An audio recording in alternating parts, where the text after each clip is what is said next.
Ezekiel chapter 21. Matthew Henry's Commentary on the Whole Bible. An exposition, with practical observations, of the book of the prophet Ezekiel. Chapter 21.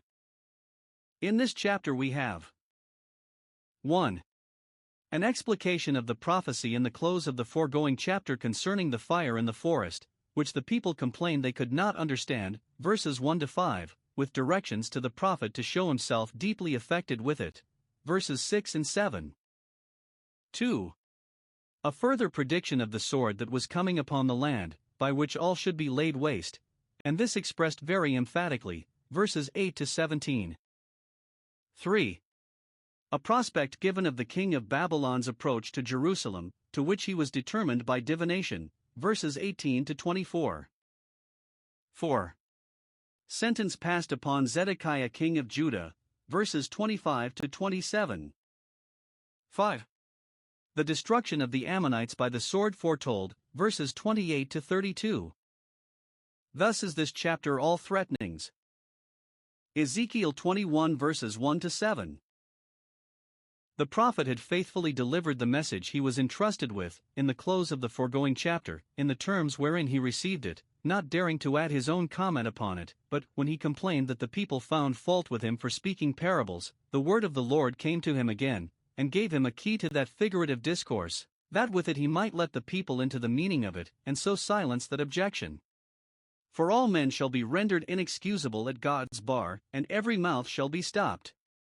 Note, he that speaks with tongues should pray that he may interpret, 1 Corinthians 14 verse 13. When we speak to people about their souls we should study plainness, and express ourselves as we may be the best understood.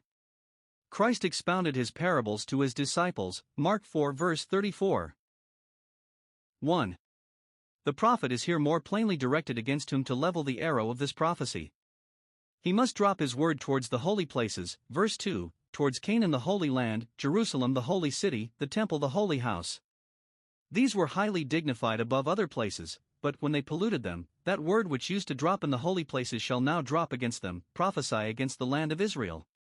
It was the honor of Israel that it had prophets in prophecy, but these, being despised by them, are turned against them.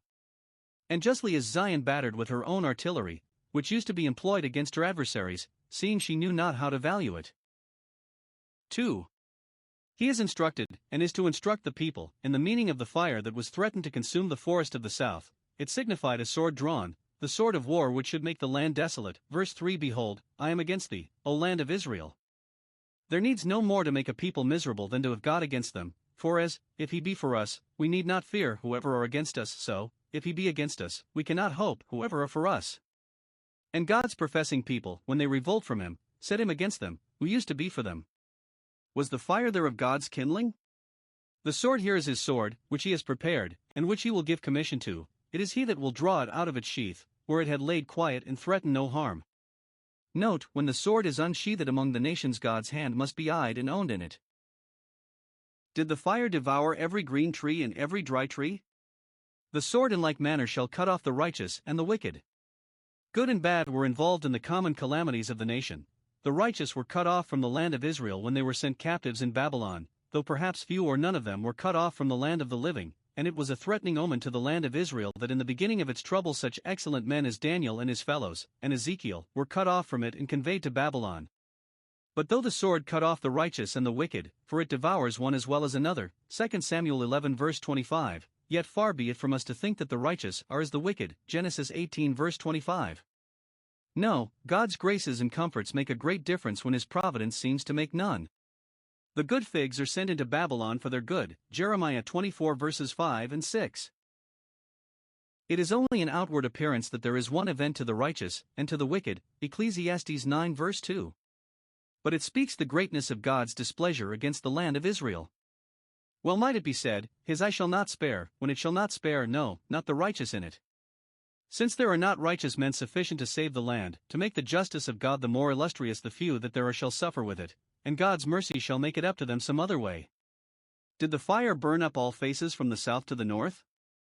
The sword shall go forth against all flesh from the south to the north, shall go forth, as God's sword, with a commission that cannot be contested, with a force that cannot be resisted. Were all flesh made to know that God kindled the fire? They shall be made to know that he has drawn forth the sword. Verse 5. And lastly, shall the fire that is kindled never be quenched? So when this sword of the Lord is drawn against Judah and Jerusalem, the scabbard is thrown away, and it shall never be sheathed, it shall not return any more, till it has made a full end. 3. The prophet is ordered, by expressions of his own grief and concern for these calamities that were coming on, to try to make impressions of the like upon the people. When he has delivered his message, he must sigh, verse 6, must fetch many deep sighs, with the breaking of his loins. He must sigh as if his heart would burst, sigh with bitterness, with other expressions of bitter sorrow, and this publicly, in the sight of those to whom he delivered the foregoing message, that this might be a sermon to their eyes as that was to their ears, and it was well if both would work upon them. The prophet must sigh, though it was painful to himself and made his breast sore, and though it is probable that the profane among the people would ridicule him for it and call him a whining, canting preacher.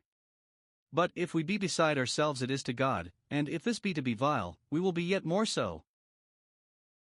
Note, ministers, if they would affect others with the things they speak of, must show that they are themselves in the greatest sincerity affected with them, and must submit to that which may create uneasiness to themselves, so that it will promote the ends of their ministry. The people, observing the prophet to sigh so much and seeing no visible occasion for it, would ask, Wherefore sighest thou? These sighs have some mystical meaning, let us know what it is. And he must answer them, verse 7, It is for the tidings, the heavy tidings, that we shall hear shortly. The tidings come, the judgments come which we hear the tidings of, they come apace, and then you will all sigh, nay, that will not serve. Every heart shall melt and every spirit fail, your courage will all be gone, and you will have no animating considerations to support yourselves with.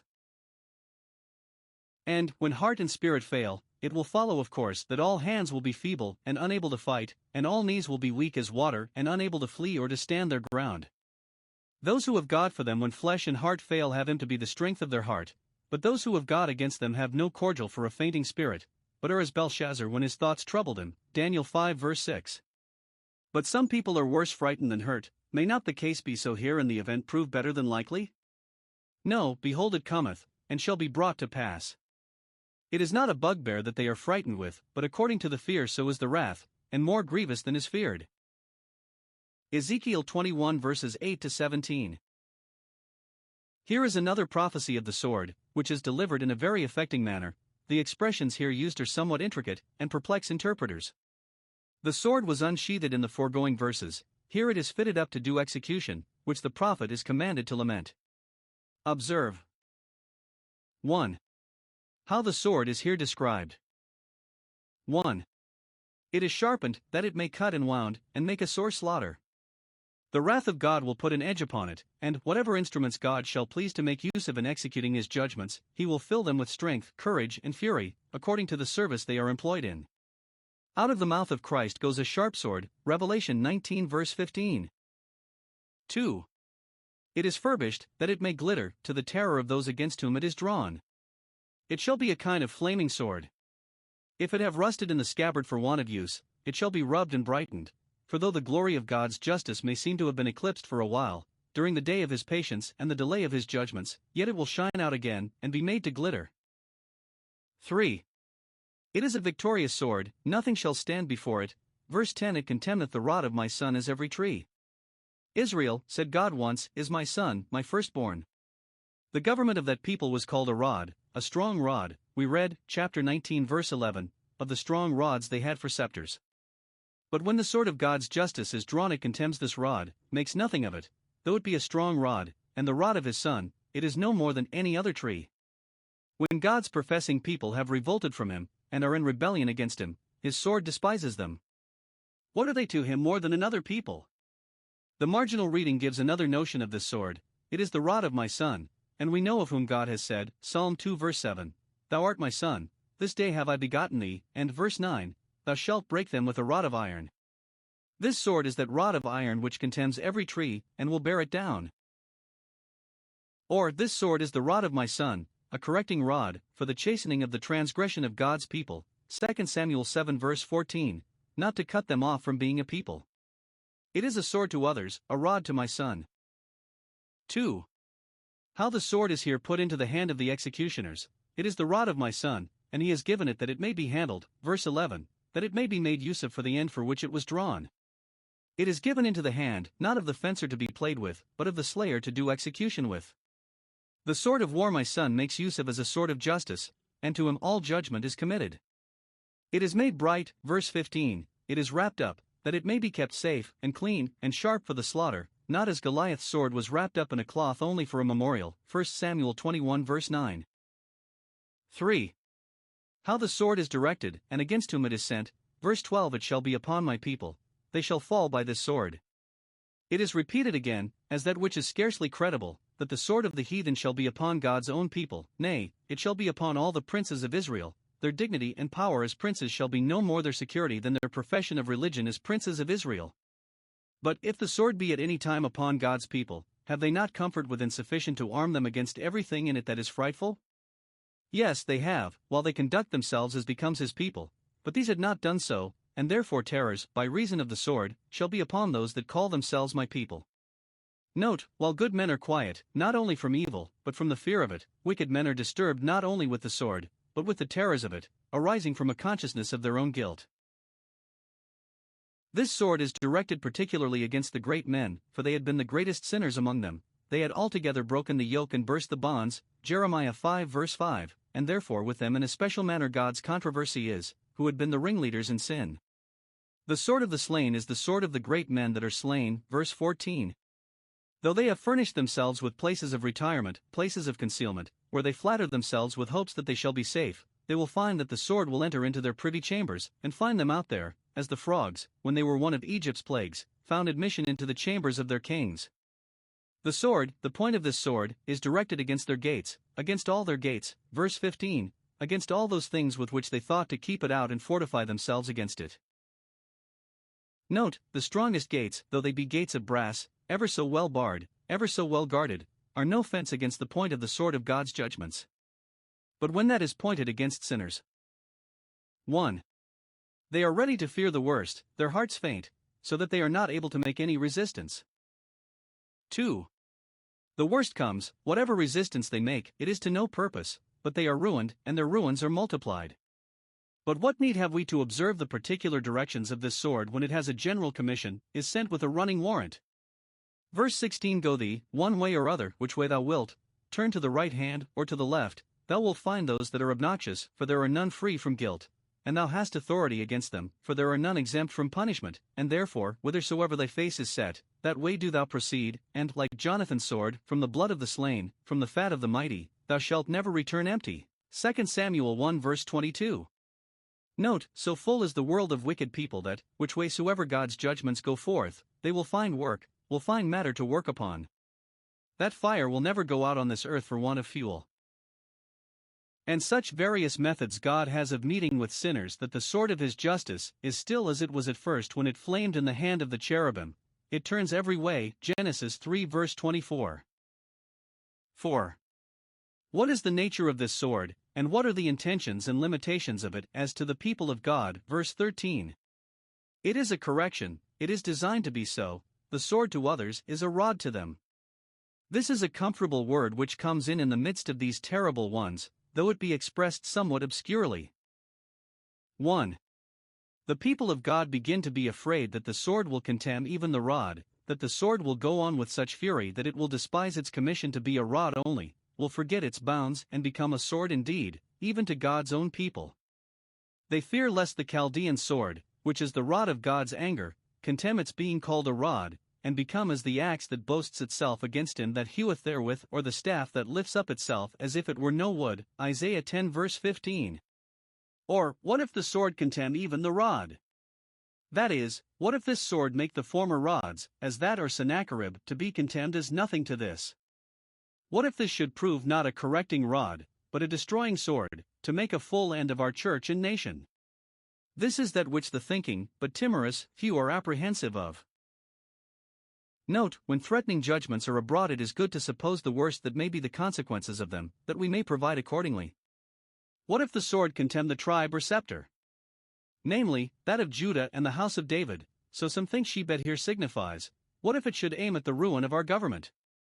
If it do, the Lord is righteous and will be gracious notwithstanding. But 2.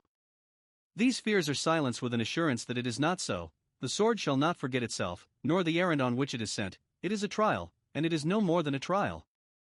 He that sends it makes what use of it, and sets what bounds to it he pleases. Here shall its proud waves be stayed. Note, it is matter of comfort to the people of God, when his judgments are abroad, and they are ready to tremble for fear of them, that, whatever they are to others, to them they are but trials, and when they are tried, they shall come forth as gold, and the proving of their faith shall be the improving of it. 5. Here the prophet and the people must show themselves affected with these judgments threatened. 1. The prophet must be very serious in denouncing these judgments. He must say, "A sword! A sword!" Verse 9. Let him not study for fine words, and a variety of quaint expressions. When the town is on fire, people do not so give notice of it, but cry, with a frightful doleful voice, "Fire! Fire!" So must the prophet cry, "A sword! A sword!" And verse 14, let the sword be doubled the third time in thy preaching. God speaks once, yea, twice, yea, thrice. It were well if men, after all, would perceive and regard it. It shall be doubled the third time in God's providence, for it was Nebuchadnezzar's third descent upon Jerusalem that made a full end of it. Ruin comes gradually, but at last comes effectually, upon a provoking people. Yet this is not all. The prophet is not only as a herald at arms to proclaim war, and to cry, "A sword! A sword!" once and again, and a third time, but as a person nearly concerned, he must cry and howl, verse 12, must sadly lament the desolations that the sword would make, as one that did himself not only sympathize with the sufferers, but feel from the sufferings. Again, verse 14, prophesy, and smite thy hands together, wring thy hands, as lamenting the desolation, or clap thy hands, as by thy prophecy instigating and encouraging those that were to be the instruments of it, or as one standing amazed at the suddenness and severity of the judgment. The prophet must smite his hands together, for, says God, I will also smite my hands together, verse 17. God is in earnest in pronouncing this sentence upon them, and therefore the prophet must show himself in earnest in publishing it. God smiting his hands together, as well as the prophet smiting, is in token of a holy indignation at their wickedness, which was really very astonishing. When Balak's anger was kindled against Balaam, he smote his hands together, Numbers 24 verse 10. Note, God and his ministers are justly angry at those who might be saved and yet will be ruined. Some make it an expression of triumph and exultation, agreeing with that, Isaiah 1 verse 24, I will ease me of my adversaries, and that, Proverbs 1 verse 26, I also will laugh at their calamity. And so it follows here, I will cause my fury to rest, not only it shall be perfected, but it shall be pleased. And observe with what solemnity, with what authority, this sentence is ratified. I the Lord have said it, who can and will make good what I have said? I have said it, and will never unsay it. I have said it, and who can gainsay it? 2. The people must be very serious in the prospect of these judgments. An intimation of this comes in a parenthesis, verse 10. Should we then make mirth? Seeing God has drawn the sword, and the prophet sighs and cries, should we then make mirth? The prophet seems to give this as a reason why he sighs, as Nehemiah 2 verse 3, why should not my countenance be sad, when Jerusalem lies waste? Note, before we allow ourselves to be merry, we ought to consider whether we should be merry or no. Should we make mirth, we who are sentenced to the sword, who lie under the wrath and curse of God? Shall we make mirth as other people, who have gone a-whoring from our God? Hosea 9 verse 1. Should we now make mirth, when the hand of God has gone out against us, when God's judgments are abroad in the land and he by them calls to weeping and mourning? Isaiah 22 verses 11 and 13.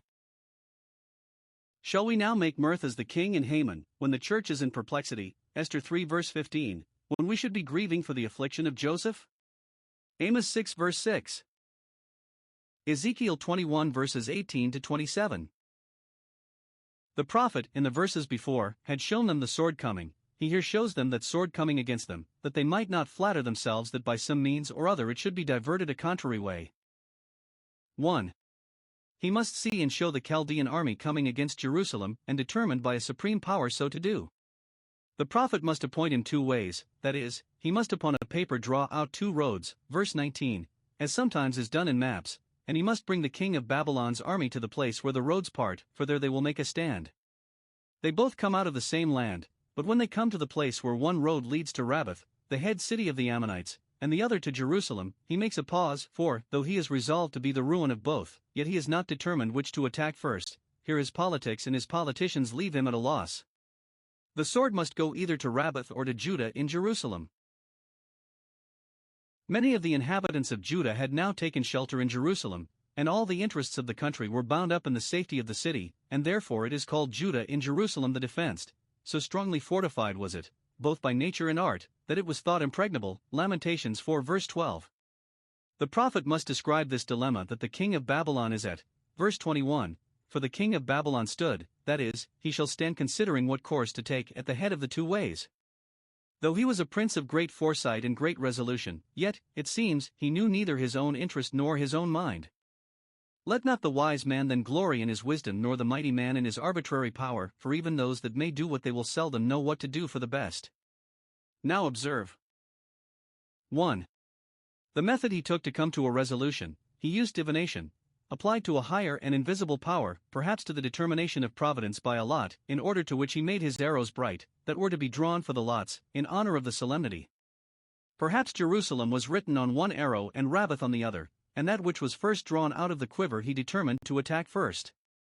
Or he applied to the direction of some pretended oracle, he consulted with images or teraphim, expecting to receive audible answers from them.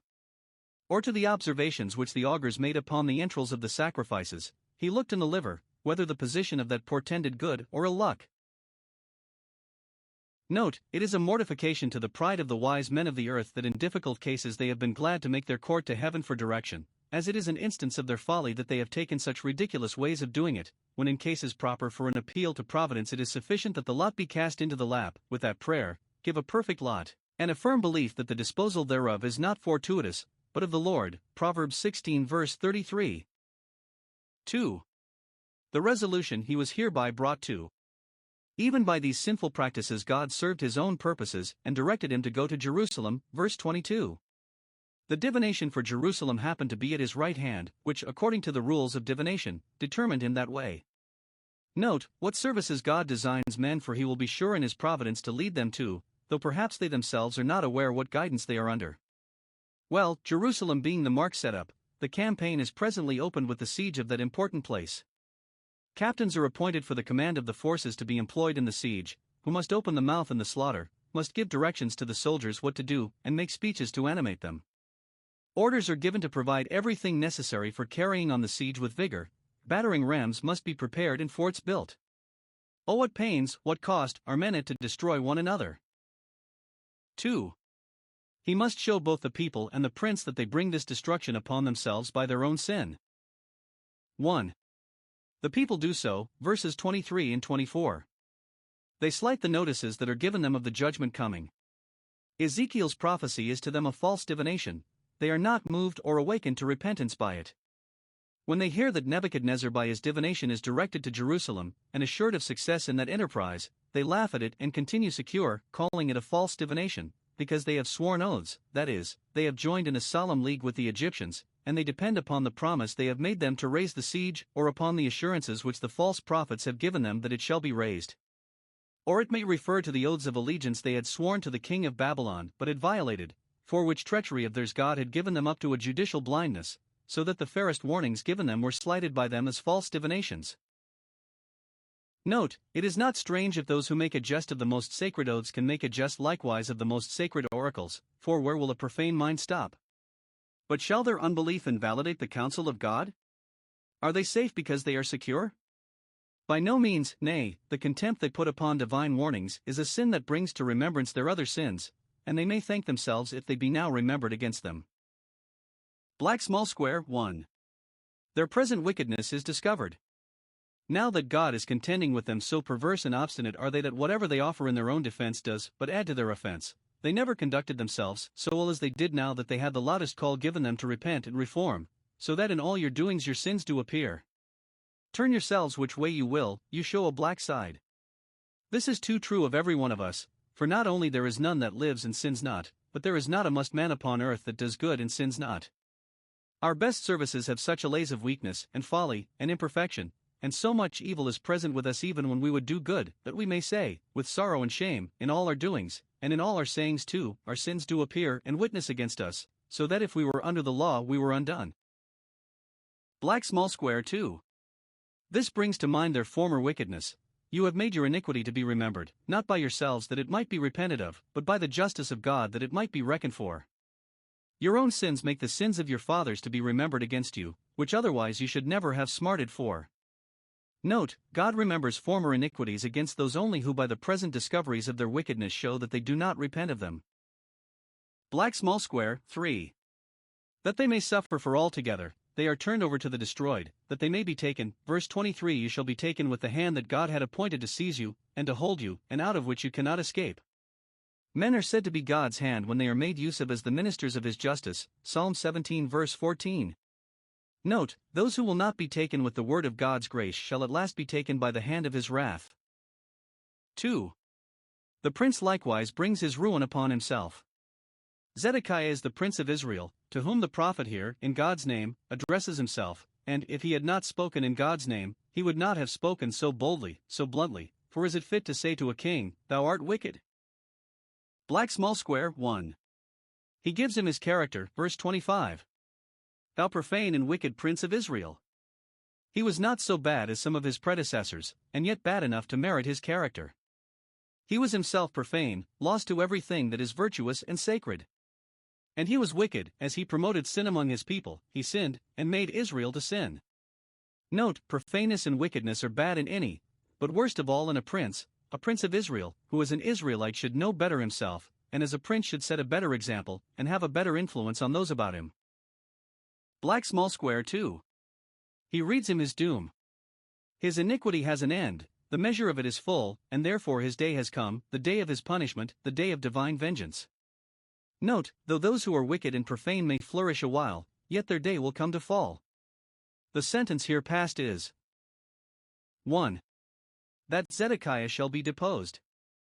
He has forfeited his crown, and he shall no longer wear it. He has by his profaneness profaned his crown, and it shall be cast to the ground. Verse 26. Remove the diadem. Crowns and diadems are losable things. It is only in the other world that there is a crown of glory that fades not away, a kingdom that cannot be moved. The Chaldee paraphrase expounds it thus: Take away the diadem from Sariah the chief priest, and I will take away the crown from Zedekiah the king, neither this nor that shall abide in his place, but shall be removed. This shall not be the same, not the same that he has been, this not this, so the word is, profane and wicked perhaps he is as he has been. Note, men lose their dignity by their iniquity. Their profaneness and wickedness remove their diadem, and take off their crown, and make them the reverse of what they were. 2. That great confusion and disorder in the state shall follow hereupon. Everything shall be turned upside down. The conqueror shall take a pride in exalting him that is low and abasing him that is high, preferring some and degrading others, at his pleasure, without any regard either to right or merit. 3. Attempts to re-establish the government shall be blasted and come to nothing, Gedaliah's particularly, and Ishmael's who was of the seed royal, to which the Chaldee paraphrase refers this, neither of them shall be able to make anything of it. I will overturn, first one project and then another, for who can build up what God will throw down? 4. This monarchy shall never be restored till it is fixed for perpetuity in the hands of the Messiah. There shall be no more kings of the house of David after Zedekiah, till Christ comes, whose right the kingdom is, who is that seed of David in whom the promise was to have its full accomplishment, and I will give it to him. He shall have the throne of his father David. Luke 1 verse 32. Immediately before the coming of Christ there was a long eclipse of the royal dignity, as there was also a failing of the spirit of prophecy, that is shining forth in the fullness of time both as king and prophet might appear the more illustrious. Note, Christ has an incontestable title to the dominion and sovereignty both in the church and in the world, the kingdom is his right. And having the right, he shall in due time have the possession. I will give it to him, and there shall be a general overturning of all rather than he shall come short of his right, and a certain overturning of all the opposition that stands in his way to make room for him. Daniel 2 verse 45, 1 Corinthians 15 verse 25. This is mentioned here for the comfort of those who feared that the promise made in David would fail forevermore. No, says God, that promise is sure, for the Messiah's kingdom shall last forever. Ezekiel 21 verses 28 to 32. The prediction of the destruction of the Ammonites, which was effected by Nebuchadnezzar about 5 years after the destruction of Jerusalem, seems to come in here upon occasion of the king of Babylon's diverting his design against Rabbath when he turned it upon Jerusalem. Upon this the Ammonites grew very insolent and triumphed over Jerusalem, but the prophet must let them know that forbearance is no acquittance, the reprieve is not a pardon, their day also is at hand, their turn comes next, and it will be but a poor satisfaction to them that they are to be devoured last, to be last executed. 1. The sin of the Ammonites is here intimated, it is their reproach, verse 28. 1. The reproach they put upon themselves when they hearkened to their false prophets, for such it seems there were among them as well as among the Jews, who pretended to foretell their perpetual safety in the midst of the desolations that were made of the countries round about them. They see vanity unto thee and divine a lie, verse 29. They flatter thee with promises of peace, and thou art such a fool as to suffer thyself to be imposed upon by them, and to encourage them therein by giving credit to them. Note, those that feed themselves with a self-conceit in the day of their prosperity prepare matter for a self-reproach in the day of their calamity. 2. The reproach they put upon the Israel of God, when they triumphed in their afflictions, and thereby added affliction to them, which was very barbarous and inhuman.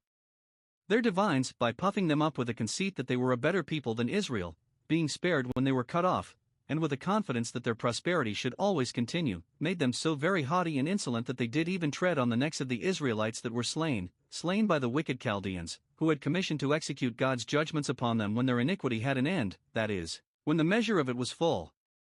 We shall meet with this again, chapter 25 verse 3, etc. Note, those are ripening apace for misery who trample upon the people of God in their distress, whereas they ought to tremble when judgment begins at the house of God. 2. The utter destruction of the Ammonites is threatened. For the reproach cast on the church by her neighbors will be returned into their own bosom, Psalm 79 verse 12. Let us see how terrible the threatening is, and the destruction will be. 1. It shall come from the wrath of God, who resents the indignities and injuries done to his people as done to himself. Verse 31. I will pour out my indignation as a shower of fire and brimstone upon thee. The least drop of divine indignation and wrath will create tribulation and anguish enough to the soul of man that does evil. What then would a full stream of that indignation and wrath do? I will blow against thee in the fire of my wrath, that is, I will blow up the fire of my wrath against thee, it shall burn with the utmost vehemence. Thou shalt be for fuel to this fire, verse 32. Note, wicked men make themselves fuel to the fire of God's wrath, they are consumed by it, and it is inflamed by them. 2. It shall be affected by the sword of war, to them he must cry, as before to Israel, because they had triumphed in Israel's overthrow, the sword is drawn, verse 28, compare verse 9, 10, it is drawn to consume because of the glittering, because it is brandished and glitters, and is fit to be made use of. God's executions will answer his preparations. This sword, when it is drawn, shall not return into its sheath, verse 30, till it has done the work for which it was drawn. When the sword is drawn it does not return till God causes it to return, and he is in one mind, and who can turn him? Who can change his purpose? 3. The persons employed in it are brutish men, and skillful to destroy. Men of such a bad character as this, who have the wit of men to do the work of wild beasts, human reason, which makes them skillful, but no human compassion, which makes them skillful only to destroy, though they are the scandal of mankind, yet sometimes are made use of to serve God's purposes. God delivers the Ammonites into the hands of such, and justly, for they themselves were brutish, and delighted in the destruction of God's Israel. We have reason to pray, as Paul desired to be prayed for, that we may be delivered from wicked and unreasonable men, 2 Thessalonians 3 verse 2, men that seem made for doing mischief. 4. The place where they should thus be reckoned with, I will judge thee where thou wast created, where thou wast first formed into a people, and where thou hast been settled ever since, and therefore where thou seemest to have taken root. The land of thy nativity shall be the land of thy destruction. Note, God can bring ruin upon us even where we are most secure, and turn us out of that land which we thought we had a title to not to be disputed, and a possession of not to be disturbed. Thy blood shall be shed not only in thy borders, but in the midst of thy land. Lastly, I shall be an irreparable ruin. Though thou mayest think to recover thyself, it is in vain to think of it. Thou shalt be no more remembered with any respect, Psalm 9 verse 6. Justly is their name blotted out who would have Israel's name forever lost.